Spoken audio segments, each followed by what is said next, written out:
Hello, I'm Meri Fatin. Welcome to Cover. The show is presented by Writing WA, and it's our opportunity to hear from a West Australian author about their latest book. My guest today is Natasha Lester to talk about her novel, A Kiss From Mr Fitzgerald. Thanks for being here, Natasha. My pleasure, lovely to be here. Now, this is your third novel, but it's your first work of historical fiction, and some people are calling it a romance. Yes. How do you best summarise the plot? Well, the story is about Evie, who, it starts in 1922, and Evie's mother wants her to marry the handsome and wealthy boy next door. But Evie is aware that at that time, there are some new opportunities just starting to open up for women, and she isn't sure she's ready to just settle down and get married. And then one day when she's out walking, she sees a woman giving birth by the river, and the experience is so confronting to Evie. The woman ends up dying, but the baby survives, that it makes Evie decide that she wants to become one of the first women who are just starting to go to medical school. And so the book is about her struggle to be accepted into medical school, her battles against the very male-dominated medical society and fraternity at the time, and to become a chorus girl in the Ziegfeld Follies to support herself through her studies, and also to perhaps find a man who might love her in spite of what she does. There are some really wonderful elements to this story, and because you're an educator for people in creative writing, I wanted to dissect the process from beginning to end in a way that I don't normally on cover to cover. But the germination of those early ideas for this story were kind of out of the disappointment of having written another novel that didn't quite work, and then you were inspired by a session that you went to at the Perth Writers' Festival, a book that you took from that gave you the inspiration again in the medical sense. Tell me about that. Yeah, that's right. I was at a Perth Writers' Festival, and I had written this book that I had thought would be my third book, and it ended up being a bit of a disaster and not really working. And so I was in this place of needing another idea and not being quite sure what I was going to tackle next. And I'd been at one of these sessions, and I looked at my program and didn't have anything lined up to go to next. So I randomly chose a session to go to, and I'm sure that there was something in the universe saying to me, you must go to this session, this is where you are going to find the idea for your book. But if I'd known that beforehand, I would have laughed at that as being totally outrageous. So the session I chose to go to was with Lyndall Gordon, who was talking about her biography of Emily Dickinson called Lives Like Loaded Guns. And, you know, you'd think to go to that session I must have a passion for biography or Emily Dickinson or something like that. And whilst I really liked Emily Dickinson's poetry, I couldn't have quoted any of it at you, and I never read biography. So I don't really know why I went to that session. But I sat in there and listened to Lyndall Gordon talking about this biography, and she spoke so engagingly that I rushed out at the end and went to the bookstore, excuse me, and decided to buy a copy of the book. And I was standing in the bookstore thinking, oh, this is going to be one of those books that you buy at a festival because you're all excited, and then you take it home, put it on the shelf, and you never get round to reading it. But a couple of weeks later, I did pick it up off the shelf and I started to read it, and it was just one very small part of the biography. And I tend to find that that's how ideas work, that any other person would read the book and not focus in on this one particular thing that for some reason my brain decided to narrow in on. And it was about, because the Dickinsons were a very liberal family, it was about the fact that a very few women had just started to go to universities and take arts degrees and things like that were deemed acceptable for women to study. And it just got my novelist's brain ticking over, because whilst I knew that obviously women hadn't always gone to university, I'd never really stopped to think about that. And I did a little bit of research because I wanted to find out what would be the most scandalous thing for a woman to have studied at university. Like the last bastion. Yeah, exactly. As novelists, you don't want to make life easy for your characters, you want to make it really hard. So as I was digging around, I discovered that medicine was one of the final frontiers for women to cross, and bizarrely, given that women are the ones who do all the work, obstetrics was like the last area that women were able to get into. And so I started to have this idea that perhaps I could write about a woman trying to become one of the first to break into medical school and to become an obstetrician. And also the medical thing would have rung a bell for you as well, because that was an interest that you'd already demonstrated in your earlier work. Yeah, I know. I think I must be a failed doctor or something like that, because I keep coming back to those medical themes, and I don't really know why, other than there's so much ground to cover within medical issues. It's a really fertile area, I think, for fiction. Yeah. And so the book is very well researched, and it's delightful when books are well researched, because you get all of those little tidbits of information that really can paint the picture for you. But your research process was kind of thwarted early on, wasn't it, when you first tried to go to New York? Yes, I knew that to write the book well, I had to go to New York. There was a lot of archival material that I wanted to try to access. So I booked myself a trip to New York, and the night before I was due to fly out, I was sitting with my husband watching the news, and they were talking about this hurricane that was over the Bahamas. And I said to my husband, the Bahamas are a long way from New York, aren't they? And he said, oh yeah, that'll be a drop of rain by the time you get to New York. So I got on the plane, flew to New York, landed at JFK, only to discover that we were the last plane allowed into the airport before they closed it down, because Hurricane Sandy was approaching, and that hurricane over the Bahamas had intensified into, it was Halloween at the time, when they were calling it this Frankenstorm. And, obviously Hurricane Sandy was a terrible, devastating experience for America, and it absolutely shut a lot of the city down. And so I was unfortunately staying on the Lower East Side, without power, without running water, without flushing toilets, without phones, without communications. It was just a ghetto. It was quite a scary experience. And so I wasn't able to do any of my research. It was impossible just to get around. So you had to turn around and come home with so no research. I had to get on a plane, go home, and I remember thinking, maybe this is a sign that I shouldn't write this book. But luckily I decided that no, it was just really bad luck, and I would go back again 6 months later and try again. So when you did go back then, you were really, really clear on what you needed to research, weren't you? Because you had quite a lot of disparate elements that you needed to bring in. Yeah. Tell me about some of those. What was that trip like when you finally made it? Oh, it was amazing, and I look back now at the book and I know that it would never have been the same book without having done that research trip. One of the first things that I had lined up to do was to go to Columbia Medical School and to spend a day in their archives. I had discovered through their online catalogue and through talking to the archivist there that they had some papers from one of the first women to go through Columbia Medical School, a woman called Leonie Newman Clayman, and her papers were all from 1922 to 1923, all of her handwritten lecture notes, as well as a lot of photocopied papers about delivery room techniques. And it was through reading her papers that I discovered some of the very barbaric birthing practices that are covered in the book, as well as just the philosophies of the way women who were pregnant were treated at the time. The delivery room techniques just prescribed a different way of treating patients based on how much money they had paid to be in the hospital. I found when I was there that the giving birth was the second highest killer of women at that time after tuberculosis, and so it made me appreciate the fact of how terrified these women must have been going in to give birth. And here they were surrounded by all male obstetricians and all male doctors at that time. And that there was a man called Dr. Joseph DeLee who had written what was considered the obstetric Bible of the time, and this was what my character Evie would have been studying at university. And he said in that article that he had often wondered whether women were designed like salmon and were meant to be used up after spawning. And I thought, oh, that's just so horrific that the people who are in charge of prescribing how obstetrics is practiced actually believe that women should maybe go ahead and die once the business is over, and actually there was a very high probability of a woman dying anyway. So to be a woman in that situation would have been absolutely terrifying. So it was just really interesting to be able to read all of these things and put them all together and start to paint a picture of what birthing was like in society at that time. Is there a scene in the book where something that you pulled out of the research is pretty much put in as it was in real life? That's right. There are many scenes that are like that. There's a scene where Evie is dealing with a woman who has been sort of diagnosed as having, you know, pregnancy hysteria almost.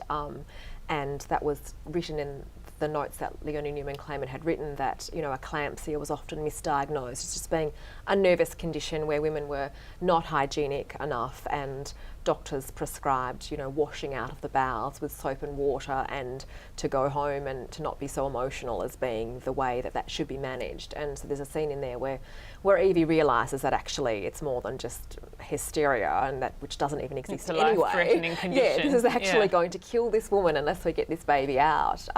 So that was one scene like that. There was a whole lot of other descriptions of different ways that births presented, you know, breech or face presentations, and so the way that those different births are managed is also, you know, dealt with in the book too. And you also said to me that in the process of the research that you really realised with much greater depth what kind of a person Evie would have needed to be to survive the environment. That, I mean, she worked hard to get in the first place. She had to do a lot of convincing there, but once she was in and once she was a student, you know, to survive the bullying environment. What were some of the indicators of that for you? Well, one of the things I did was I read the memoirs of one of the first female ambulance surgeons in New York, and it was a little bit earlier, it was about around 1915, so a little bit earlier than this book is set, but she described in very vivid detail the kind of bullying that she was subjected to going through her studies and then working as an ambulance surgeon and at the hospital, and the kinds of things that the males would do to her. And this woman received high marks. She was very competent. There was nothing about her ability that was lacking. So all of the bullying was simply because of the fact that she was a woman and for no other reason. And so I had that to draw on, plus basically what I talked about in terms of the way that women were viewed as when they were pregnant, and also the way that for a woman to decide she wanted to study something like medicine was just so scandalous and so outrageous, and women were, even though places were made available in theory at the universities, they were strongly discouraged from taking them on, and the interview processes that they went through were often designed to find ways to keep them out of university, because they weren't able to do pre-med degrees, because when Evie was going through college, medicine wasn't an option for women, so how can you do a pre-med degree to get into a degree that didn't actually exist at the time? So all these barriers were kind of put up and into their way. And so it made me understand that in order to persevere through day-to-day bullying through medical school and then on the ground working in the hospital, that you would have to be so strong, and there would have to be a genuine desire to help women and to understand the plight of women who were giving birth. Otherwise, you would probably just give up. So that deep sense of empathy for the birthing woman, I think, was something that I discovered that my character would have to have, and an ability to keep going for the greater good of being able to help these women rather than succumbing to all of this bullying. Yeah, it really made me think about, you know, that there must have been a woman like Evie. I tried to find out more about whoever was the first woman to become an obstetrician, and there was no record, no documentation, nothing that I could track down. Oh, that's just so extraordinary that this woman who did something amazing and who enabled all of the women coming after her to take their place in the medical fraternity, you know, there's no record of her. Her story has been lost to history. So in a way, this was, I suppose, a bit like an attempt to say, look at this woman. She was extraordinary and she deserves to be written about. So you talked about doing the medical side of the research, but Evie, being the independent woman that she is actually supporting herself through medical school by working at the Ziegfeld Follies. Yes. So there was obviously a research element there for you as well. Yes. What did you discover with that? Oh, that was great fun to research. The whole Ziegfeld Follies thing came about because I'd seen a documentary on the ABC years before, probably 12 years ago, and it was about the history of music, and one small part of that documentary was about the Ziegfeld Follies, which were this infamous Broadway revue that was very popular through the early part of the 20th century, particularly through the 1920s. And I remember thinking at the time, wow, that would be the most amazing backdrop to have for a novel. So I wrote down 2 words, Ziegfeld Follies, on a piece of paper, and kept that piece of paper but had never had any idea to attach it to, because my first 2 books were contemporary fiction, and so I couldn't really slot the Follies into those. So when this idea came about, I suddenly realised it was the perfect era and I could use the Follies, and obviously because studying medicine was so scandalous, it was unlikely that Evie's family would support her through it. So that becoming a chorus girl on the Follies would be the ideal way for her to support herself. So I found out before I went to New York that the New York Public Library had some holdings from Billy Burke, who was the wife of Florenz Ziegfeld, who ran the Follies. And so I organised to have those archival boxes made available to me the day I was there. I had to don my white gloves because all the papers were so old and so precious. And it was just amazing to look through what was in these boxes. She'd kept all the wage sheets from the Follies, so I was able to see exactly how much Evie would have been paid as a chorus girl on the Follies and how much the stars were paid. They had all these amazing photographs of the tableaux that they used to pose in at the end of the shows, and gave me a real appreciation for the costume and the theatricality and the showmanship of the Follies. There was also records of the kinds of purchases that Ziegfeld made for the show. He bought a couple of ostriches for $100 each to perform with the girls on the stage. And some telegrams. He used to sit in his office at the back of the theatre, and so the girls' dressing room was just a few doors away, but he'd write like 500-word extravagant telegrams and have them sent to the girls backstage and have them read out, you know, to kind of get them all excited and hyped up before they went onto the stage. So it gave me such a good sense of what the Follies would have been like as this amazing, exciting spectacle that, and many newspaper articles talked about the fact that Ziegfeld might be auditioning for 100 girls, but 2,000 girls would turn up, you know, queuing up, wanting to be a part of the show. Which was amazing because it was frowned upon being part of the Ziegfeld Follies, wasn't it? Yes, it was in a way, but also on the other hand, to be a Ziegfeld girl was, you know, he called them his glorious American girls. They were kind of the early celebrities, I suppose, because this was just pre-film and in the early days of film. And it was this, it was such an oxymoron, the Follies. You know, all of New York high society would go to watch the Follies, and many of the men would take the Follies girls home with them for a night, but then outside the theatre during the day, that kind of thing was seen to be utterly scandalous. But yet somehow it was able to happen at night, you know, when all the lights of Broadway were shining. Yeah. So, yeah. And there were other elements too, because you said that you had to look at fire department maps, subway maps. Yes, that's right. So, you know, for me, it's really important to have all of the historical details right. So, you know, I didn't want to put Evie on a train to get from her boarding house in Greenwich Village up to the college if that wasn't the right train, and it didn't exist back then. So I went again to a different division of the New York Public Library and looked at all their subway maps from 1922 to 1927 to make sure I could see exactly how she would get herself around the city, because of course she wouldn't have a car or anything like that. And the fire department has these amazing maps where they basically plot every house and every building on every street in Manhattan, and it describes what kind of building was there, whether it was a store or an office building or a house or a boarding house. And so you can see, you know, in the block that Evie lived in Greenwich Village, exactly what she would have been surrounded by, to get a real sense of, you know, the ambiance of Greenwich Village at that time. And that kind of thing contributes to little tiny things, like the fact that when Evie decides to move into the boarding house with her friends, that she walks 70 blocks. Yes. And I thought, Natasha, did you count? Well, basically, yes. You know, I just feel like you have to get those things right, because you don't want, you know, you want the reader to be in that state of reading the book and they're totally lost in it. And then if you have something wrong, it kind of jolts them out of that. And I never wanted that to happen. Yeah. I just want to go back to something just with regard to the medical side of things that I really did want to ask you, and that was around the graphic descriptions in the book of some of those. You talked about the barbaric birthing practices, some of the things that happen to women, and I wanted to know why you decided to describe them so graphically. It was interesting doing that. I think that when you do all of this research, you get so caught up in wanting to convey exactly what things were like, to show people, you know, where we've come from, that sometimes you lose a bit of a sense of how a reader might respond to those kinds of things. So I wrote those scenes because I thought it was really important for readers to understand, you know, how far we've come, what women did have to go through, how phenomenally amazing it was that actually some babies did survive this birthing process and the way it happened back then, and to get a real appreciation for just what Evie would have to face on a daily basis and how gruesome some of that really was.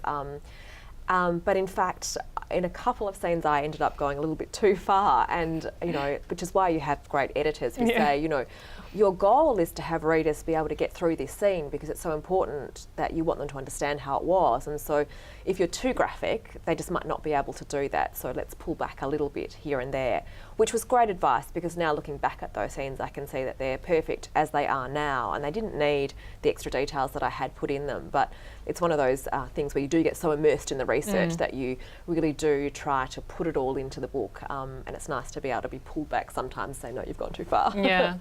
I mentioned earlier about the fact that you've written medical or people with medical professions into your earlier work as well, and another theme that runs through is motherhood and mothers and the relationships between mothers and daughters, and there's a few elements to that in this book. I mean, I know it's a rich vein, for inspiration, but why does it appeal to you so much thematically?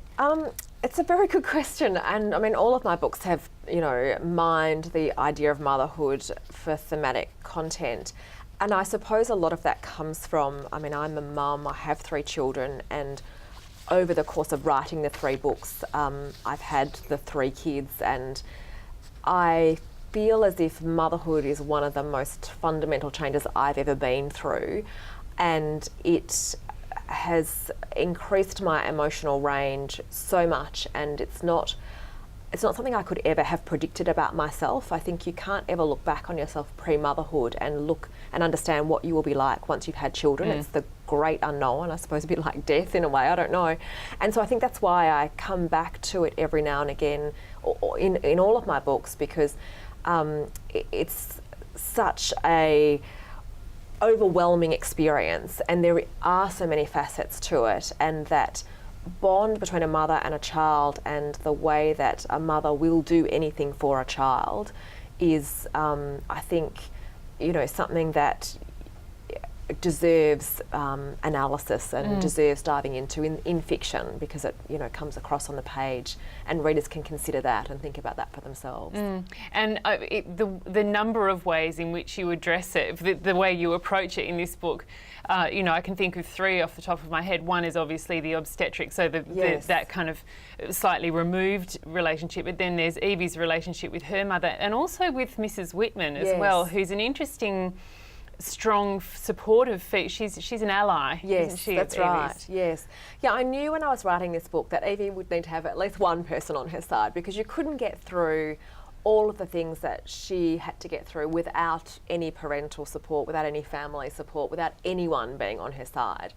And so Mrs. Whitman, who is from Concord, which is where Evie grows up, seemed like the ideal candidate because, in a way, Mrs. Whitman is of that era where we would think ordinarily she would be against what Evie is doing because she's more traditional.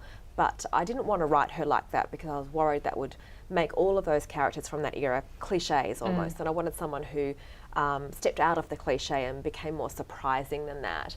Also, luckily, Concord is the kind of town that has always had kind of a revolutionary subset of society in there. And so I felt that Mrs. Whitman could be that person who could see the opportunities for women that were just starting to open up, could embrace the fact that women had just been allowed to vote, and could therefore see her next door neighbour Evie and think, wow, this is a woman who could do something amazing if she was given some support and some help, and I could be the person who might help her. So yeah, I kind of fell in love with Mrs. Whitman as I was writing her. Never intended to write her. She was a surprise. She just appeared on the page one day and I went, right, I'm going with this character. Yeah, it's fascinating to hear that as a non-author. I love it when I hear that a character has just appeared on the page. The other element, I guess, is women in challenging work roles. Yes. And I was really interested that you get a very strong audience response. Yes. From around those characters. Tell me a little bit more about that. Yeah. So one of the things that I've been really surprised about is when I've done lots of events over the last couple of months is that there have been women who are doctors in the audience and have been in medical roles, and they've said to me, the bullying still takes place. It's still the same. There are different methods used. It's a lot more subtle than the bullying practices that I've covered in this book, but it's still there, and it's still such an inherent part of the way women are treated when they're trying to become doctors and to break into medical professions. And I found that really surprising because, you know, in researching my last book as well, I had looked at the 1980s in medicine and had found that bullying was very prevalent there too. And I suppose I'd hoped that in today's society those things had stopped. But, you know, to hear that women are able to relate to this book that's set, you know, 100 years ago because of the fact that some of those practices hasn't changed has been quite confronting. And also, I suppose, in a way, it makes me understand that historical fiction can still be so relevant to readers today because it tracks the fact that many things do change, but that many things don't actually change and they still need to. That leads perfectly into my question about you really changed tack with your writing in writing this, which I mentioned at the beginning as your first book of historical fiction. Because you'd already published 2 novels, what were the considerations for you in changing tack in that way? Well, I suppose, I mean, firstly, the whole idea of changing to historical fiction came about really just by pure fluke and coincidence. It wasn't necessarily something I had planned to do, other than because, as I mentioned, I'd written this kind of third book that was in a similar vein to my first 2 books and it hadn't worked. And that had made me think about what else could I do next? And that was where the historical fiction idea had come from. So when I was writing A Kiss From Mr Fitzgerald, I was very aware of how different it was to my first 2 books, which were contemporary women's fiction with more of a leaning towards the literary. And this was clearly nothing like that at all. And I knew that to write this book, I was changing genre, which would mean I would have to change agents because it wasn't the kind of work my agent would represent, which would also mean I would have to change publisher because, again, it wasn't the kind of book that would fit on the list of my publisher for my first 2 books. And that was quite confronting to write the book with those 3 things in mind, thinking, oh my God, it's always impossible just to get an agent in the first place. I should just be grateful that I have one. Why would I want to change agent and publisher and genre? It's a crazy thing to do, and it's not something I'd ever recommend anyone do all at once.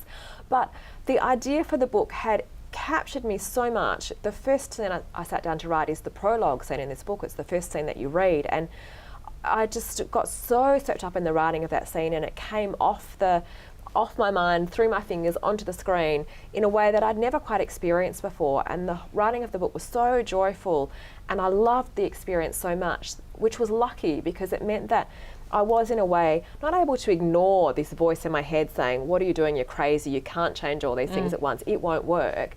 I couldn't ignore it. It was always there. But to write the book in spite of having that voice in my head constantly trying to tell me I was doing something so insane that I should just give up before I'd even begun. Yeah, an acceptable risk is that's what right. it became. Yeah. And so then where were you at when you did go about the business of trying to find another agent, another publisher? I was a bit lucky in a way that when I was coming near the end of drafting this book, I received an email out of the blue from a literary agent who I knew of and who is exactly the kind of agent who I would want to represent this book. And at first I thought it must be some kind of crazy prank that my friends were playing on me, because the idea of a literary agent emailing you out of the blue saying, oh, do you have anything you'd like me to look at, is so, like, it doesn't happen, that I sat for half an hour at my desk studying her email address thinking, has somebody somehow concocted this to seem entirely plausible, but yet it can't possibly be like this? So eventually I worked up the courage to respond to her thinking, oh my God, I'm going to find out that someone's just laughing at me. But I responded to her saying I was just finishing off this book and I could send it to her when it had been finished. And she said, yep, that sounds fantastic, great, please do that. And so when I did finish it, I sent it off to her, and things in publishing take a long time, so after a few months she did get back to me and say that she wanted to take the book on, which I suppose was my first real inkling that I might not have been as crazy as I had thought that I was being, and that maybe something might happen with the book. Of course, I did also know that it's a long way from getting an agent to take you on to then getting a publisher to take you on, but at least, you know, I had an agent who was the first person to believe in the book, and I will be forever grateful to Jacinta De Marso for making me start to believe in my book at that point, I suppose. And when you sat down to the editing process, I was staggered to find, and maybe this is just normal, but that half of the original draft, you said, pretty much, ended up, to mix metaphors, on the cutting room floor. How do you find the editing process? I love the editing process. It's a very different process to first draft, for instance, which is all that. I suppose the first draft process is more like what most people think of the writing process. It's this lovely, creative flow where you just have ideas pouring into your head and they're pouring out onto the page, and you don't stop to think about anything else, and you're so immersed in the world of this book that the characters are almost alive in a way to you. The editing process is kind of the opposite. You use a completely different part of the brain to edit your book. It's a bit like, I always think of, you have a jigsaw puzzle in front of you and all the pieces of the puzzle fit in together perfectly, and you look at it and think, yeah, it looks fine. But actually there is a way to make every single piece of a 2,000 piece jigsaw fit just that little bit better into the piece next to it. And that's kind of what you're doing. You're just making these seemingly minute changes that transform the picture into something that is what you had always wanted it to be but had never imagined that you might be able to do. So it's very intense work. I will always work weekends when I'm doing an edit because I find that I can't step away from it, because I have to keep all of those pieces in my head, and how a change over here will change, 15 other pieces in a row over here, and that I have to be mindful of that the whole time. So I always find that I learn so much as a writer out of the editing process. I have the most amazing publisher at Hachette who works with me on the structural edit of my books, and I have learnt so much from her, and I'm so very grateful to have had that opportunity. I think she's made me a much better writer, and I think that's what editing does. It takes away the joyful creative rush and says, okay, now let's look at how this works in a different way and really fine tune it and make it the best it can possibly be. Yeah. I must ask you about the title of the book, because quite early on we understand the connection with F. Scott Fitzgerald, yes. But why did you decide to call it A Kiss From Mr Fitzgerald? Well, I can take no credit for the title of my book, because I think I'm missing some fundamental part of my brain that conjures up book titles. It just doesn't work for me. When this book was sent off to my publisher, it had a different title. I had called it A Beautiful Catastrophe.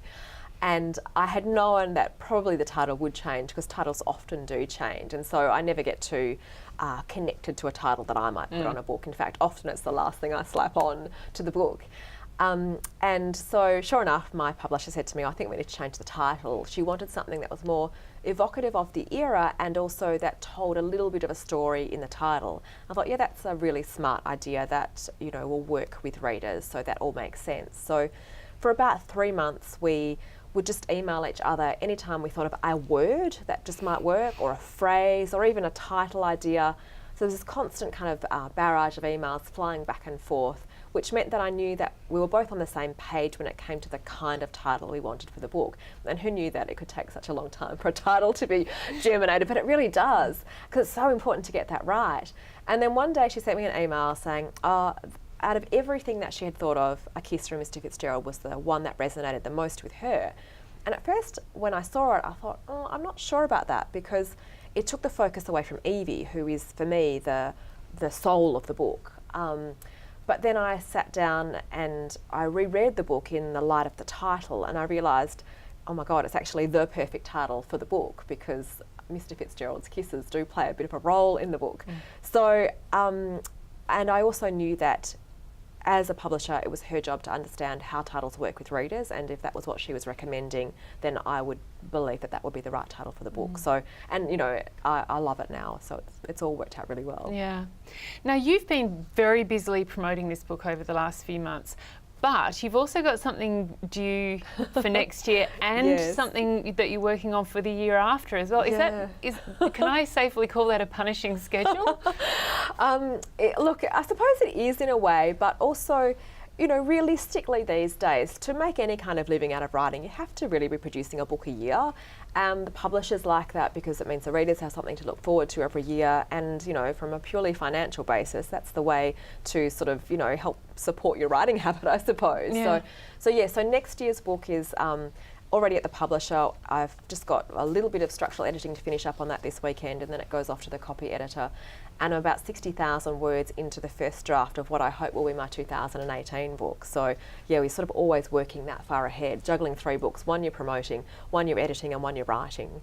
And that feels comfortable to you? Yeah, it does. At the moment, I'm managing all of that. I mean, it's really busy, but I love it, and so it doesn't feel like work. Yeah. It feels like I'm so lucky to get to spend my days doing this. Yeah. Do you get much of a chance to read? Oh, I get lots of chance to read. Really, I mainly leave my reading till night time. I deliberately go to bed a half an hour early every night so I can just indulge in the pleasure of reading, because I've always loved to read and I love that a lot, and that time at night is really precious to me and I won't give that up for anything. Also, there's obviously a lot of historic research reading that I do when I'm researching a book as well, which is different, and I don't do that at night. I do that as part of my working day because that's work reading. Well, I'm glad that you're a reader, because I wanted to ask you about your recommendation for a West Australian book that you can recommend to our audience. One book that I'd really like to recommend, and I wish more people would know about this book because it's such an amazing one.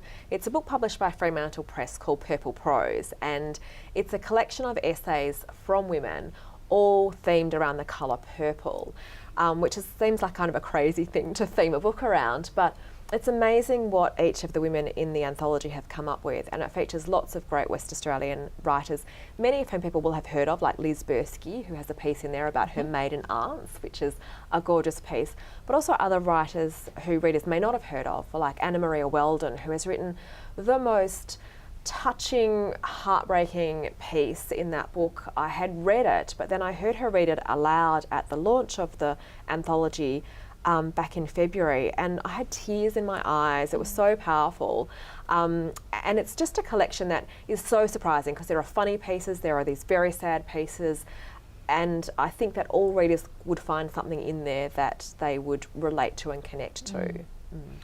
Natasha, I absolutely devoured A Kiss From Mr Fitzgerald, and I know that you've been receiving a lot of really positive accolades, which are really well deserved. I suspect I'll be talking to you on Cover to Cover again, but thank you so much for joining me today. Oh, my pleasure. Thank you so much for having me. It was lots of fun to talk to you. Writing WA creates book club notes for all the books we feature on the show. You can subscribe to our Book Club e-newsletter to receive them direct to your inbox each month, or you can download them from our website at any time. If you don't have a local bookshop where you can buy the books featured on the show, you can order them from Crow Books in Perth. When you place your order by phone, mention the code Cover to Cover and the postage will be free. Next month on Cover to Cover, I'll meet scriptwriter, director and academic Ron Elliott. We'll discuss his new crime novel Burn Patterns, in which Iris Foster, a profiler of arsonists known as the Fire Lady, is on the trail of a brazen serial bomber.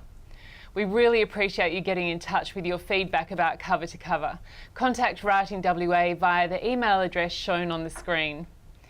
Thanks for joining me again this month. We hope you're enjoying meeting West Australian authors and hearing about their great new books. If you have writers in your communities in need of support or advice, then please feel free to put them in touch with us. See you next time and enjoy reading local.